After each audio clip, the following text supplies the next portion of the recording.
What it do is your boy Big Vibe, man. I'm back here with my boy Glenn. We ain't putting no faces on camera today, but my boy Glenn is an ex-police officer. Uh, what city and state you was In New policing in? York. So, yeah, I was in the cream of the crop. Okay. Me and my boy, we have conversations all the time. We just talking right now, so y'all can just listen in the background. Listen in the background. We just having a conversation. So, I was speaking on sexual assault victims going to law firms instead of going to the police, making police report. And my boy Glenn was kind of giving me Little feedback. a little feedback on that situation, how he feel, like how he feel as though his opinion as far as how a situation like that should be handled versus how they were handled. And what you were saying, Glenn, is Okay, well, what I was saying was any female victim, okay, of any kind of an assault, be it rape, be it physical assault, mental abuse, anything. The first person, I mean, you're going to go to a family member, you're going to cry, you're going to do what you're going to do, but the first people you should contact is law enforcement, the police department.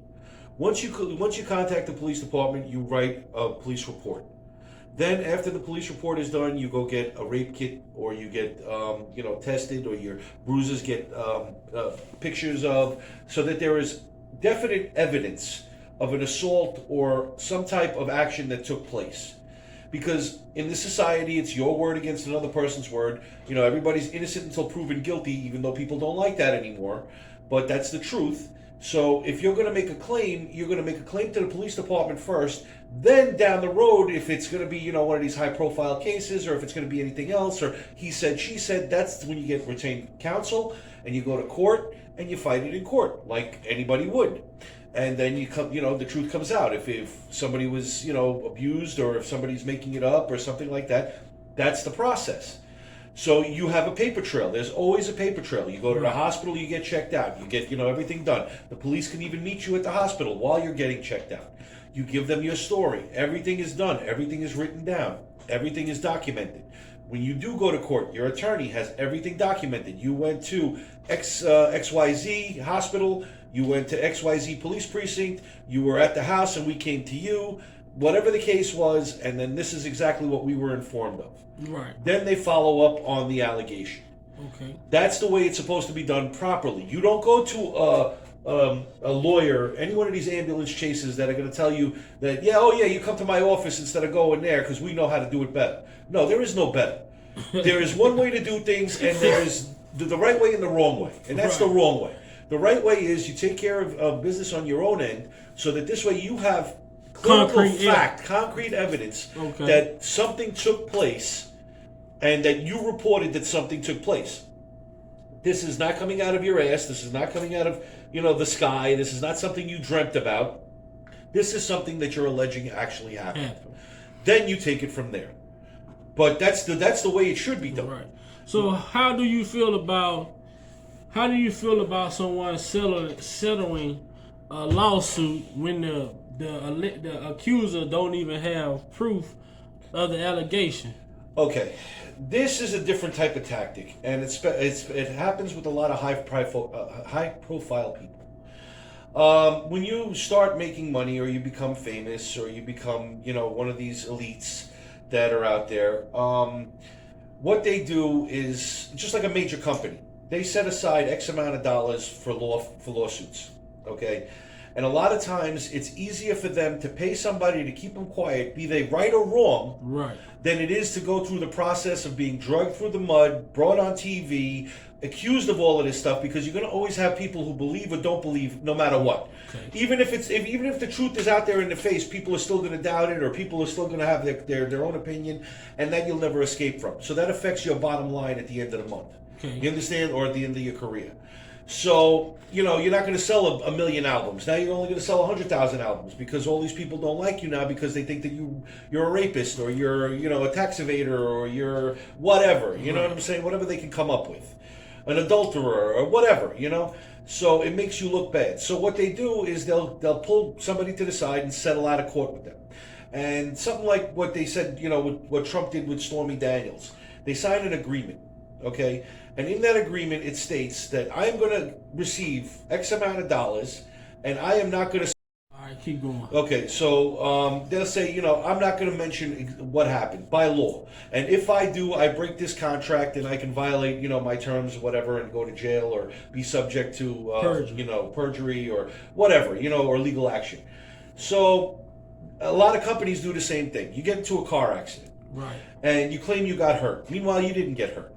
But it's going to be cheaper for me to give you $10,000 than have you go to court and deal with my lawyers and then pay you out $100,000. Right. In the long run. Okay. So some people will take the settlement, and those are the money grubbers. Those are the people who are just in it for a couple of bucks and they want to get it and go. Okay. The ones that stick it out are the ones that you have to watch for.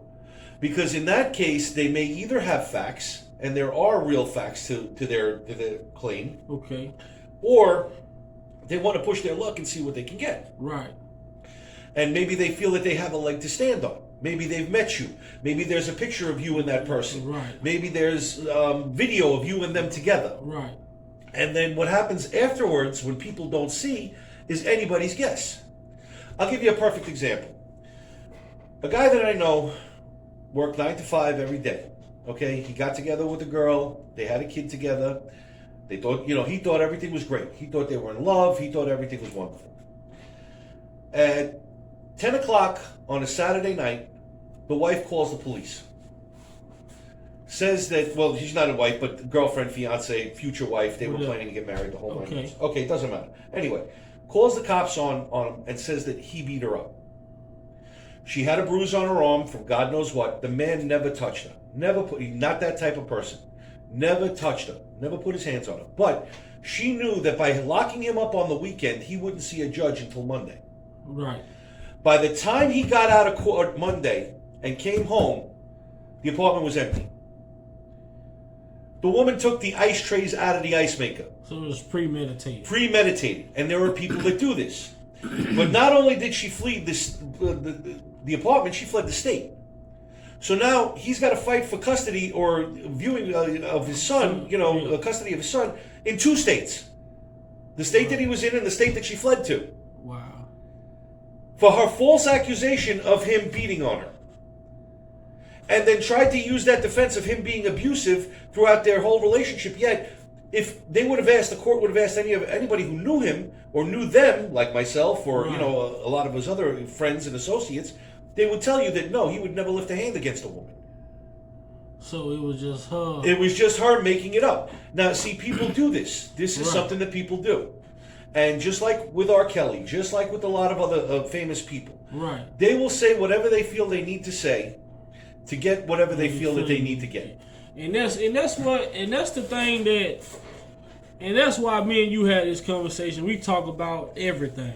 Yep. When we hear and we keep it real. And one thing I can always say is you never bias, and just like we talk about the incident that when you even mentioned the incident in Florida with the one alleged accuser that's alleged she was underage when the cops showed her an ID. Right. And you being an ex-cop, knowing if you get called out somewhere to a situation where as a minor supposed to be with an adult, and you as a cop and you get an ID and see that, oh, hold on, this ID says that she's 17.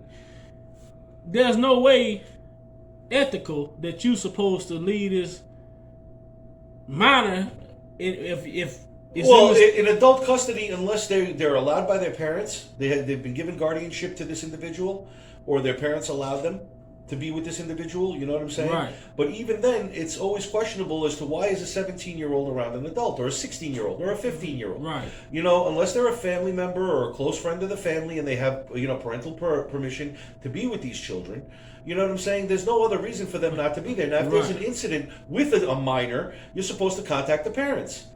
And you're supposed to, of course, it's all supposed to be documented. And of course, if the child is in a hazardous situation or a supposed hazardous situation, then the child is removed from that situation.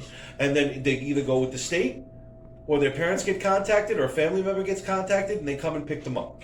So even if the situation is not hazardous, and if you don't know that the parent gave this person permission, all you know is that you will call because maybe the girl looked underage and the guy looked way older.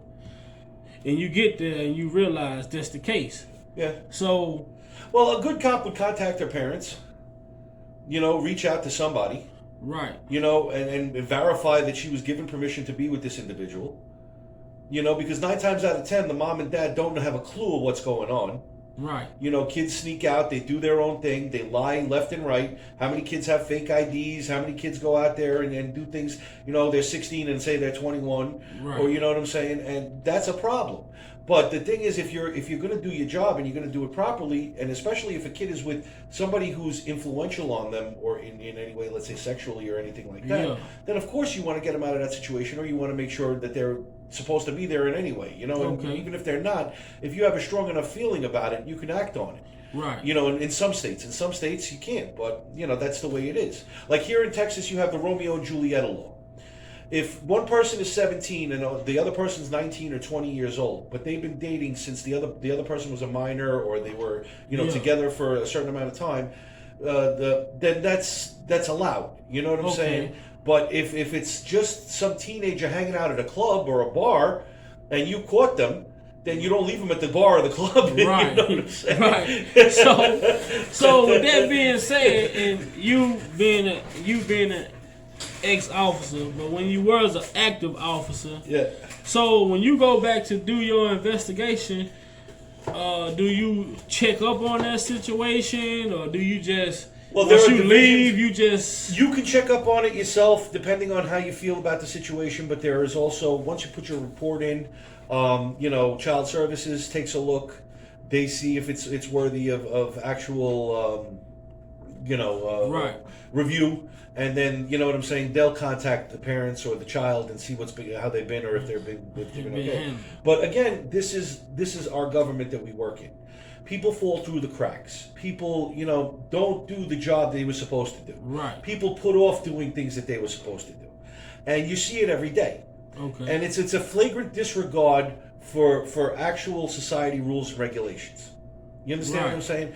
And there are laws that, look, there are laws that in some states you can still beat your wife with a stick as long as it's not like 12 inches long or 13 inches long. Crazy you know what I'm saying? But it's still on the books that it's a legal law, Nobody would ever do it, but this is still there. Right. This is the problem with the justice system. The justice system feels that they can do whatever they feel like they're going to do. They've got too many cases. They've got too much this. They got too much that. And they let a lot of things go, or they don't try things properly, and then the next thing you know, it becomes a mess. So how would you feel, as an officer, like yourself, like if you was an officer in that situation with what we talked about with a 17-year-old girl, and what kind of situation is she in? Where would she be? This is what I'm saying. So if you was the officer that handled that call out, right? Yeah. So now we're gonna fast forward from that call out to what we're seeing now. Now, what was the call for? Just for a minor being with an adult, or I guess. Was there something seen? Was there something They say done? the parents, from my understanding, and this is allegedly, that the parents call the police to the hotel. So if the parents call the police to the hotel, the girl should have been taken into custody, and so should the guy right away. See what I'm saying? And that should have been the end of it. So right what reason could it have been that the officers just gave her ID back and just said, "Oh, if you ever need security while you here in Florida, hit me up"? Okay. One thing I'm going to speak on, and this is one thing I'm going to say that I didn't say, is that certain people get certain perks. Be they famous, be they in government, right, be they whatever, okay? And in a lot of cases, police officers are told to let things go by higher people above them. When they call when you call it in or something like that, you're told to stand down, or you're told not to get involved, or you're told to just take a report and leave. Stuff like that. Okay. Case in point, I had an arrest of a guy who was on a school board. He was actually one of the school board presidents. And I arrested him for drunken disorderly, assault on a police officer. He was just rampant. Yeah. Okay, he was having a good time, and he just took it to the next level. You know what I'm saying? Yeah. and I had him locked up. All right, and I found out what he did, and he was in central booking. And I told him, I said, "Listen, you're going to lose your job now with the city because you've done what you've done." Right. And the man started to bawl his eyes out. Well, he's like, I'm sorry, I'm a school, blah, blah, blah. I came out what he was and whatever. Well, I guess he made a few phone calls, or he got his phone call. And next thing I know, they're letting him go. Right. Because all of a sudden now, it became who he knew and not what we knew. Right. So, I mean, I guess it was an eye-opener to the fact that if he ever got tangled up again, there is a record of him being arrested, but it just never went any further than that. He never got to see a judge. Wow. Okay? And there are a lot of cases that happens. Right. And I can believe that, because especially me being from Louisiana, the small town that I'm from, it's mostly about who you know. Yeah. You know what I'm saying? Who you are and who you know. If your grandparents or your parents was someone of significance in that town, you can go and hit a person upside the head with a lock in the sock. Yep. And nothing walk away happen. like nothing happened. But somebody can come and hit you Yep. with an open fist for you hitting them, and then they want to arrest you for hitting because his granddad or his grandma or his mama works for somebody, or did somebody, or kissed somebody, you know or slept with somebody, or had a relationship. I mean, it goes on and on. Okay? Yeah. And this is what the government does to us every day. It's do as I say, not as I do. Right. Like with these mask mandates and everything else. Okay, time. it's exactly what it is. Why do you see? Okay, look, just perfect example. AOC was walking around to go to this $300,000 gala in a $30,000 dress that says "Don't tax the rich." Meanwhile, she's hobnobbing with the rich, right? Then she pulls out a dictionary claiming that it's irony, right? Giving everybody the definition of irony when she's living it. But Right. if you notice, all night she's running around with a big smile on her face, no mask on her face, nothing. But the guy that's holding her dress in the back of her has a fucking mask on. He's got to wear it, but she don't? Right. Wait a minute. So now all of a sudden she don't get COVID? She can't get COVID? She's immune? She's the only one on the planet that's not going to get it, right? But everybody else has to be covered because they're going to get Man. it. It's a scam. It's all a scam. People are thinking that this is not a scam. It is a scam. I believe it. I'm going to give you an analogy. My two kids are sitting in a pool. One kid takes a piss. Okay? The father comes by and goes, "Your son just pissed in my pool." That's okay. He had his shorts on. Same thing as having a mask on. I'm breathing next to him. I got a mask on. The breath is still coming outside through the mask. He's going to get it. I'm going to get it. Everybody's going to get it. Yeah. It's the same damn thing. It's just like we talked about. You go to a 7-Eleven, you got 8 feet of plexiglass between you and the person behind the counter, but you still got to give him money. And they got to give you change. Or you give them the credit card and they got to give it back to you. And meanwhile, if you got the COVID and you sneeze on your hand or you're sweating or you got it, boom, it's on that shit. You just gave it to them. They're giving it back to you and the next person and the next person and the next person. So it's all okay. Just like the government coming out and saying everybody here has to be mandated to get a shot. But all of these immigrants and everybody else that's coming in, they don't need it? No. So wait a minute now. How does that work? How does that work? I got a company, I got 100 people, everybody's got to be mandated to get a shot, but these guys are 30,000 of them coming over the fucking border, and nobody gets a shot. The shot is seeming to be more dangerous than not taking the shot. Not for nothing, let me tell you something. How do you give FDA approval to Pfizer, who only was 65% effective when Moderna was 89 and the other one was like 90-something% effective? They don't have FDA approval, but Pfizer gets FDA approval. But meanwhile, the guy from the board from Pfizer is now working for the government, so I guess that's a real head scratcher, right? I mean, look, you got a fucking computer wizard sitting up here trying to make a vaccine. I mean, come on. The real vaccine, let me tell you something, is what they're trying to stop. There are states like Florida, like Texas, like Missouri, like Arkansas. A lot of these states are using the antibodies as their deterrent. Yeah. Because that's somebody who had the virus, built up the immunity for it, and it built up in their blood, and now they're passing it to you. Yeah. No side effects, doesn't screw with your RNA, doesn't give you blood clots, doesn't make your heart explode, doesn't make your brain explode, doesn't do none of that stuff. Right. So why are they trying to stop that, But yet the shit that gets you, that you see people dying from or you're getting sick from, they want to give you. But wait a minute. And even if they give it to you, you still get sick. Then you need a booster. Then you need another booster. Every year. So what the hell? So what is the person who has 5 boosters going to turn to the guy who has 3 boosters and say, well, you got me COVID because you only got 3 boosters and I got 5? Are you kidding me? Well, like my brother say, but even me and my brother having this conversation about that. And even my brother like, man, it's all government manipulation. Yeah, but you know what though, Glenn? I ain't gonna even lie, man. I'm gonna tell you something seriously though, man. I was sick back a couple weeks ago. All of these symptoms that they said could be COVID, all of the symptoms they were saying were possibly COVID or whatever.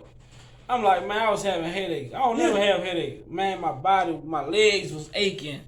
I mean, I laid in the bed all day, man. My throat, everything. I'm like the Walking Dead. I feel like I'm like I can't make it to work. Yeah. So I just knew my COVID test was gonna come back positive because I'm experiencing all of these different, the cold sweats, the chills, the aches and the headaches. So I go do my test. It come back negative. I say, how the hell do I have all of these symptoms, but I don't have COVID? So I ain't gonna lie. I thought about some shit. It's called the flu. And people still get the flu, but you notice how nobody's getting the flu lately. But listen, I'm gonna tell you something. And this is, and I know we on record right now and we just talking. Yeah. But I believe that the negatives and the positives are already set in the test. Yeah. Yeah. I honestly believe that because you can't tell me if you say these are the symptoms and I had at least 4 of them and I go get tested, I don't have nothing. Yeah. Yeah. But I seen my mom have COVID, and then my nieces, my nephews, my sister all live in the house with her, and neither one of them got sick. Neither one of them never had COVID. Right. But my mom tested positive for COVID twice. Uh-huh. So now I'm starting to believe that the fucking negatives and the positives got to be already in the test itself. They've already established that people have been getting false positives. Okay? They've established that, but you notice the media shoves that under the rug. That goes under the table because they don't want you to hear about that. No. They just want you to hear. And do you know that the facts by the CDC, if anybody would just take the time and look, instead of listening to MSNBC and CNN and Fox News and everybody else, and just take the time and research it for yourself, 5 minutes out of your day, you would see that this Delta variant is only 0.089% more virulent than the regular virus. Right. But they're making it out to be this super virus that's killing people everywhere, and everybody's dropping dead, and you gotta run, and you gotta lock yourself in your house, and God forbid you breathe. I mean, and if that didn't scare you, then they come out with another. Yeah, there's already another one. There's already another one coming. There's already another one coming. They want people so fucking scared that you stop your life. You stop your life. Look, you saw the perfect example. How many people were at the football game this weekend? Man, it's been hundreds of thousands of people have been at stadiums lately, right? For all the football games. But you go to your kid's classroom, and they got 12 kids in there, all spaced out 14 feet away from the other one because they're scared they're going to get COVID. But their mommies and daddies were at the damn football game last night with 30,000 other people coughing and sneezing. And my son, every day, every other day, I get a report from my son's school saying that somebody has tested positive. Of course. But they still want you to send your kid out there. I know a guy that died in a motorcycle accident, and they said he died from COVID. on his death certificate, it says COVID. And he was killed at 100 miles an hour on a motorcycle. They must have wanted that. So what, did COVID catch his ass before he hit the car, or the car hit him at 100 miles an hour? You know they wanted their free funeral, Glenn. Stop that, bro. Glenn, you know they wanted their free. Glenn, come on, man. You know they wanted their free funeral, man. Right? Shit. Oh my God. How'd he die? He had a heart attack. No, it was COVID. It was COVID. Bury him. Come on, do me the favor. I don't want to spend 10 grand. Come on, put him in the ground for me. What the hell? But we'll do the whole thing. Slow singing, flower bringing. Let's go. You know, like Biggie said, let's do it. Let's do it. Let's do it, baby. He died from COVID. Holy shit. Goddamn, Glenn. You know, and the fucked up thing is nobody dies from just COVID. They die from COVID and COPD, COVID and heart failure, COVID and my left leg fell off, COVID and something. You know what I'm saying? Nobody dies from just COVID. You know? I mean, look. Not only that, God forbid, the fucking prisons all over this fucking country, how packed they are. Yeah. Even with them letting motherfuckers out, it still don't make it no less people. What the hell is it going to do? It's just adding these people to the population. And then you're talking about super spreader events. Are you fucking kidding me? Here you go. Let's everybody's fucked. I mean, come on, seriously now. Man. No, dude, this is just out of hand, bro. Well, you know, I got none against people. Look, I got none against people feeling safe because that's what they're doing right now. They're feeling safe. But you can't they ain't safe, but you can't be. Safe. There is a such thing as being too safe. Oh, there is a such thing as being too cautious. Let me ask you a question. Okay, before Purell and Lysol and all of this shit came out, kids used to go out in the dirt and play. I mean, shit, we used to eat the dirt. Forget about playing the dirt. You know what I'm saying? Rub our Hot Wheels through the car, roll around, ride our bicycles, fall, fuck ourselves up, and still grab a slice of pizza with our dirty ass hands and eat it. And then all of a sudden now, everybody's Purelling, everybody's gelling, everybody's doing this, and then people are getting sick from normal germs that we never got sick from before. Right. Why? Because our immunities have gone to shit. Because everybody's sitting there scared of what they touch, scared of what they eat. You live in a world where germs are everywhere. Unless you live in a plastic bubble, like Bubble Boy, you ain't, you know what I'm saying? You ain't safe from shit. And even there, you ain't safe. Even in a bubble, you're not safe because what comes in can't get out. Exactly. And that's what people are not understanding. That shit's microscopic, goes right through the filter, comes right at your ass. Hey, how you doing? You know? Stop it. But I mean, people are just... I agree, man. People are getting so safe to they making themselves vulnerable. But see, people, look, everybody has an opinion. It's like an asshole. Everybody's got one. You know what I'm saying? But when you start taking one person's opinion over everybody else's opinion, that's when you know you have a problem. And that's what's going on in the society. And what we need is more. That's why I even named my channel. Yeah. Big Vi's Opinion. And I tell everybody that comes to my channel, feel free to voice your opinion because your opinion matters. Damn straight. We don't have to agree. But long as we know that this is how I feel and this is how you feel. Exactly. You get what I'm saying? Exactly. And that's what's going to make the world that doesn't happen anymore. Understandable. Now, if you come and say, well, COVID is bullshit. Yeah. Now you got 5-6 motherfuckers want to take your head off. Exactly. Because you really telling them the real. But they sit up and they watch Fox, CNN, NBC, all that shit, and they say, 100,000. Yeah. But they didn't tell you out of those 100,000 tests that they took, only got down 15,000 of them was positive. Right. But they just tell you we did 100,000 tests over this point, and all you hear is 100,000. You like, fuck, let me get the Lysol. Look at Cuomo, dude. I mean, this guy killed 20,000 people in New York, more than 20,000 elderly people in New York by putting COVID-positive patients in elderly homes. There are people that are in the Senate and Congress that are still suing him right now in the state of New York because their grandparents or their parents had died because he did that. Wow. Then he's on TV asking for ventilators. I'll never forget this because, that was his big thing. He needs ventilators. Meanwhile, there's a hospital ship docked in New York Harbor that could take, 100,000 patients. And they had hospitals set up in Central Park that never got a patient. Never saw a patient. But no, hold on a second. But then he turns around and he says, I need 100,000 more ventilators, but there's 22,000 of them in boxes brand new behind them that aren't being used. Wow. So wait a minute, you've got 22,000 of them right behind you that should be in hospitals because you need them so bad that people need them to breathe and everything else because you ain't got no ventilators, but they're right there. Wow. And you need 100,000 more, but you ain't using the 22 that are behind you? Stuff for people in fucking reefer trailers. This is the problem. This is the major problem. They don't look. They want to scare the people into submission, and this has been a tactic that's been done for hundreds of years. Okay, it's how many people that I can get compliant and how I can get you compliant, and they use anything they can. They use race. They use. But we got also. They use all this stuff to scare the shit out of people into hating each other or into submission. But you got to also speak on the failed attempt. See, there was the trial and error. What was the trial and error? With what? COVID? No. What was the first scare tactic scare tactic for the world in 2012?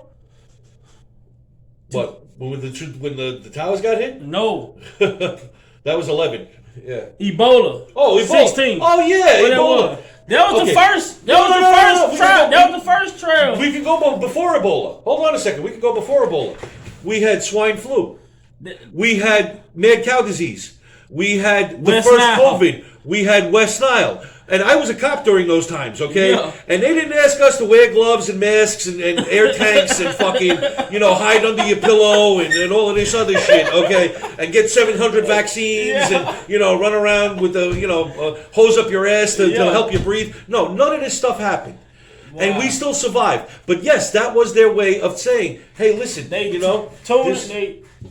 it up so that they scare the fuck out of you. And look, did you hear now that there's a wild pig virus or something like that, and it's in Africa right now, but it could come to the United States. So they're worried about the pig farmers, getting the pigs getting this wild. But see pig that virus. Shit right there is what confused me the most. They try to tell us that these viruses and these viruses and shit are. If a virus gets from China, Africa to over here, that means it's airborne. Yeah. So why the fuck does it die? It's human born. But why does it die in the air when it gets to the U.S.? Let me ask you a question. Okay, why did they try to blame the coronavirus again on Africa? Why did they try to blame it on other parts of the Middle East?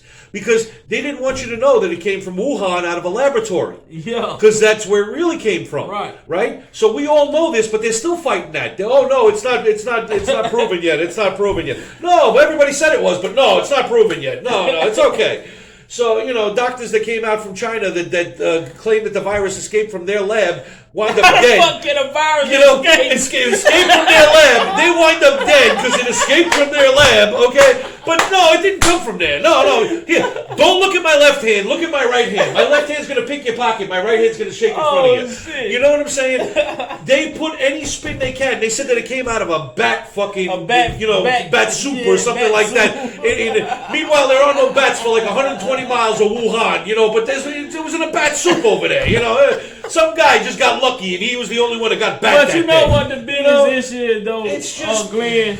We as a country, we have got away from a lot of tradition. Yeah, we did. We don't we don't look for anything no more because why? We have these phones and shit in our hand. As soon but that's the main problem. As soon as we hear something, we go to the goddamn news article. We go look at the local news. It's not going to show you in the news. I go to Twitter or I go to Instagram and this Facebook said this happened, and then 200,000 people say it happened because that one person said it happened. Right? See, we got it back from newspaper where people would fucking wait for their newspaper every fucking week or every day. Read their newspaper to see what was going on in the world. Now it's he say, she say, what you say. Well, like I said, that's why I said. It used to be you were innocent until proven guilty. Now you're guilty until you're proven innocent. And that's just the way it is. That's the way it is, man. And that's especially, and don't be, and you have to understand that what me and people that I deal with on my YouTube channel and people that I deal with, we always say, this shit that we seeing now is setting precedents for the future. Yeah. Imagine a guy who don't have the finances, who don't have the popularity of an R. Kelly. What if it was just an average big old pig? Joe, and he was lied on and whatever else, and you know what? He'd be in jail, nobody would give a shit. Then here you go 20, 30 years later. See, you wouldn't get the media coverage, you wouldn't get anybody interested in it, you wouldn't get anybody... Okay, see, that's the thing. Yeah.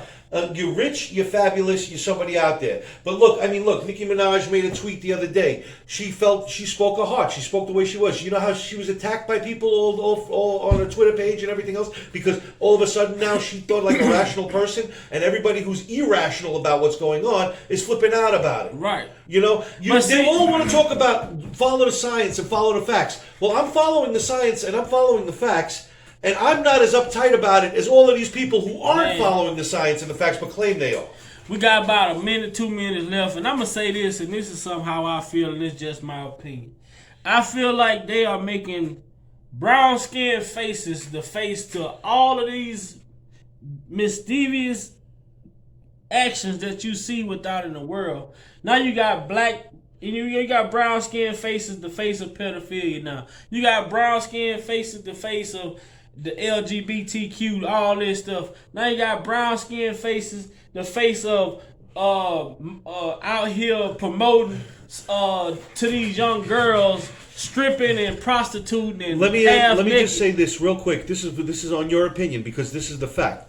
They are doing this, and this is methodical. This is what's being done. Okay, if you look at that school in Virginia that has a black principal who segregated her own school and put black kids in a class with all black kids and white kids in a class with all white kids, and when a black mother came up and said, "My kid should be in a better class," the principal turned around and said, "No, I can't do that because that's a white class. That's not a black class."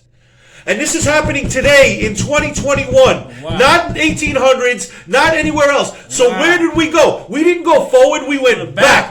And even that right there, the statement you just made, me being where I'm from in Louisiana, that's been my whole life. Yeah, it ain't. I would see that and I was like, that's normal. Yeah. But I would say that was normal when I was younger. But now that I know different, I know segregation. It's not from normal. New York, I lived in a tenement building with 270 families in my building alone. And I had people from every walk of life there is. And let me tell you something. When you were a kid out on the street, you didn't care if you were black, white, Chinese, Spanish, whatever. You were out there playing stickball, red light, green light, 1, 2, 3, whatever. You were kids being kids. Right. There was nobody picking on nobody. There was nobody looking at nobody different. I was white, he was black, didn't matter. He was my friend. Right. And we all looked at each other as you were a good guy or you were a piece of shit. Right. And that's the way it was supposed to be. And instead, now all they want to do is look at, oh, this guy's bad or this guy's bad because of his skin color or this. I'm Italian. I've got olive skin. Let me tell you something. Where am I? I'm trapped in the middle. So where am I going? But see with you, Glenn, I kind of tell, when I first started working these nights and we first met, the first conversation we had, we understood each other. We understood where we at, where we stood with each other, and guess what? We had a conversation, and from that day, like I say, I was surprised that me and you could even have an R. Kelly conversation. Shit, yeah. But you say, you know what, man? I'm a human.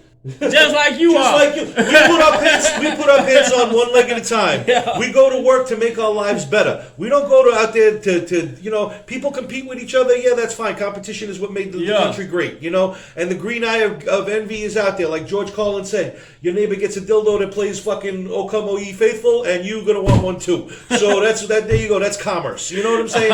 But I don't got to look at you any different. You don't got to look at me any different. We're still human. We're still friends. We're still people. That's what life is supposed to be about. All right, we about to close out. This is my boy Glenn, man. Let's see. It's me and my boy Glenn, man. We've been having a conversation, man. It was great talking to y'all, man. Have a good night.